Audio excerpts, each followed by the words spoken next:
खड़े हुए थे अलाव की आँच लेने को, सब अपनी अपनी हथेली जला के बैठ गए।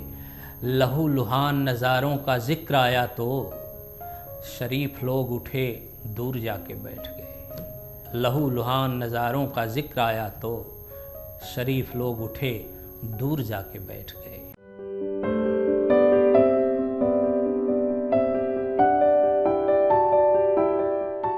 तुम्हारे शहर में ये शोर सुन सुनकर तो लगता है कि इंसानों के जंगल में कोई हांका हुआ होगा।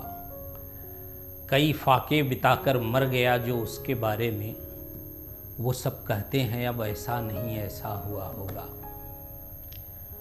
यहाँ तो सिर्फ गूंगे और बहरे लोग बसते हैं, यहाँ तो सिर्फ गूंगे और बहरे लोग बसते हैं। खुदा जाने यहाँ पर किस तरह जलसा हुआ होगा, खुदा जाने यहाँ पर किस तरह जलसा हुआ होगा।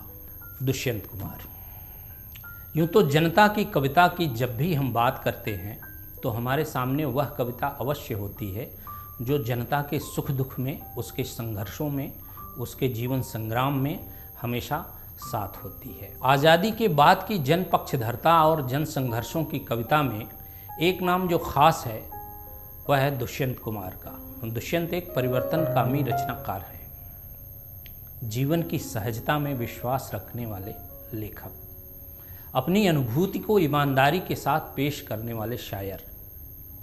दुष्यंत की कविताओं और उनकी गज़लों को पढ़ते हुए अमूमन 3 तरह के स्वर सुनाई पड़ते हैं।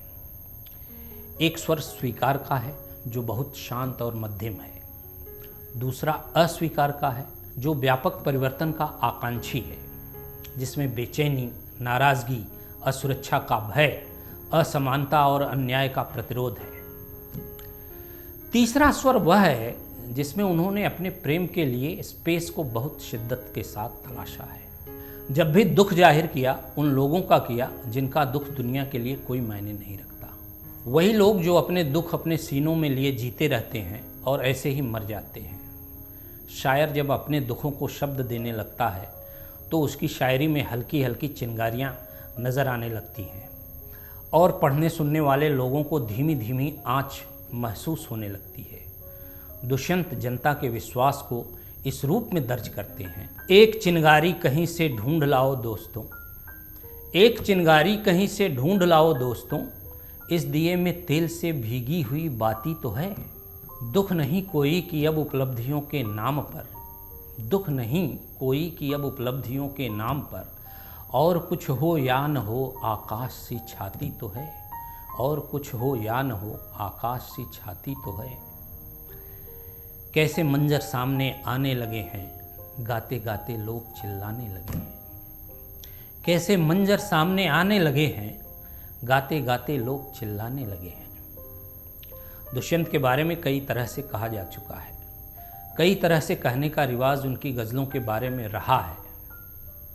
संपूर्ण क्रांति के जनक जयप्रकाश नारायण के बारे में उनके शेर देखें। एक बूढ़ा आदमी है मुल्क में या यूं कहो, एक बूढ़ा आदमी है मुल्क में या यूं कहो, इस अंधेरी कोठरी में एक रोशनदान है। मुझ में रहते हैं करोड़ों लोग चुप कैसे रहूं, मुझ में रहते हैं करोड़ों लोग चुप कैसे रहूं। हर गज़ल अब सल्तनत के नाम एक बयान है, हर गज़ल अब सल्तनत के नाम एक बयान है। अपनी गज़लों में वे उस राजनीति के चरित्र पर प्रहार करते हैं जिनमें छल है, धोखा है, फरेब है, वादा खिलाफी है, अंधेर गर्दी है। सच तो यह है कि अपनी गज़लों में वे अच्छे खासे पैंतरे अपनाते हैं, कभी सीधे, कभी उल्टे, कभी छाती ठोंक कर। जैसे मत कहो आकाश में कोहरा घना है, मत कहो आकाश में कोहरा घना है, यह किसी की व्यक्तिगत आलोचना है। इस सड़क पर इस कदर कीचड़ बिछी है, इस सड़क पर इस कदर कीचड़ बिछी है, हर किसी का पांव घुटनों तक सना है, हर किसी का पांव घुटनों तक सना है।